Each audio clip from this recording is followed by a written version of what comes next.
अस्सलाम वालेकुम जनाब उस्ताद मोहतरम। एक सवाल है कि अगर सैयद राफ़ज़ी हो जाए, क्या इसकी ताज़ीम करनी ही करनी है?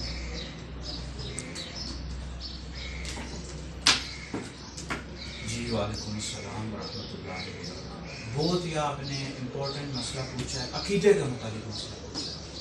क्या सैयद अगर राफ़ज़ी हो जाए तो क्या हम उसकी इज्जत करेंगे, ताज़ीम करेंगे या नहीं?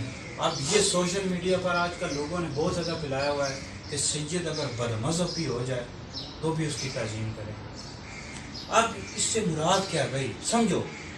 इससे मुराद क्या है? सैयद अगर बदमज़हब हो जाए, पहली बात यह है कि जो सच्चा सैयद होता है वो कभी भी बदमज़हब नहीं होता। लेकिन अगर बदमज़हब हो जाए, बदमज़हब से मुराद यह है कि जैसे कोई सैयद है वो अगर शिया हो जाए, यानी तमाम सहाबा की वो इज्जत करता है, सिर्फ तफजीली बन गया, मतलब मौला अली पाक को शेखैन करीमैन पाक फजीलत नहीं है, वो भी आले सुन्नत हमारे नज़दीक गुमराह है, आले सुन्नत से खारिज है, लेकिन हम उसकी इज्जत करेंगे, ताज़ीम करेंगे क्योंकि हज़ूर की आल औलाद है।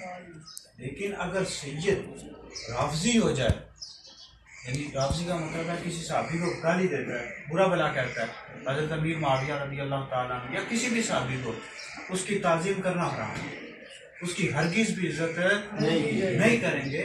इस वजह से अब ये आला हज़रत ने लिखा है फतावा रज़विया में, और दीगर हमारे बुजुर्गों ने भी लिखा है कि राफ़ज़ी हो जाए तो हरगिज़ भी ताज़ीम नहीं करेंगे। इस तरह कई मशरक ऐसे हैं, कई मतलब मसलक ऐसे हैं जिनमें जाने कुफ्र है, तो अगर उस में चला गया तो दायरा इस्लाम से खारिज हो जाएगा।